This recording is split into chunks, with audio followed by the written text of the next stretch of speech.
Woo! The infamous Flaxseed Gel. I just wanted to make this video to show you how I do it.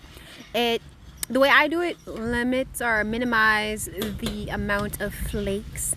I hear a lot of people talk about, oh, it's flaky. You know why? Because you guys overboil the thing.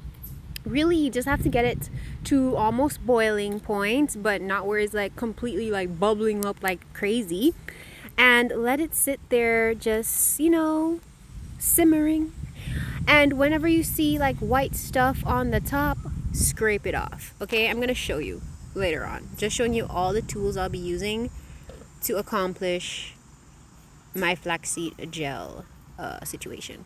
But yeah, you see that white stuff on top? That is the flakiness. That is what you have to remove. And when we remove this, the gel looks super clear even in the pot. Not after we put it in our container. No. Super clear when it's in the pot. See? I'm not letting it boil to a point where you see massive bubbles and a lot of white stuff. I'm doing it very slowly and scraping off the white stuff on top. And yeah, basically that is how you get flaxseed gel that won't be all white and flaky in your hair. Okay? When I do this, when I lift the seeds up, I'm separating the gel from the seeds, because if you just leave it there without mixing, the gel clumps onto the seeds or stay on the seeds, and it doesn't distribute properly in the water, making it a really nice consistency. But anyways, like, look at it. Look at it. It's almost clear, not white. You know what I mean? Anyways, you guys can continue watching. And yeah, I do add clove oil to my mixture because clove oil is really good for hair growth. So I'm gonna just pour a little bit into the container that I'm gonna be using to let my flaxseed gel cool down, because I wish I had a different type of container to put it in, but they're all plastic. And if it's super hot in my bottles that I use to distribute it through my hair, the bottle starts to shrivel up. Okay, the heat like shrivels up the thing. Anyways, so see, look at that. Look at the gel. Look at that.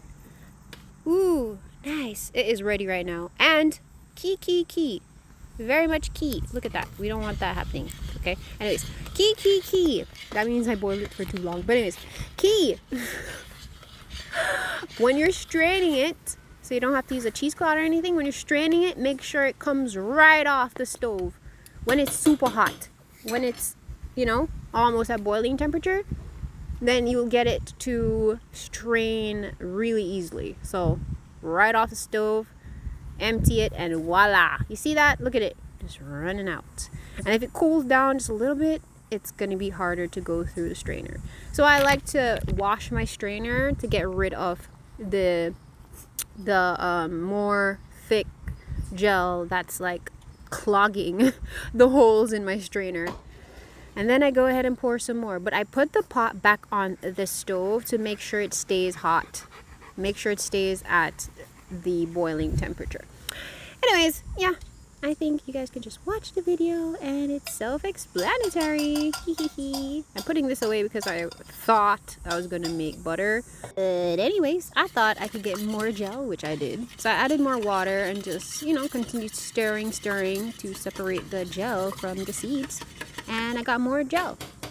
Anyways, this is how much gel I got in the end. It filled a jar and another container. So, woohoo! Subscribe!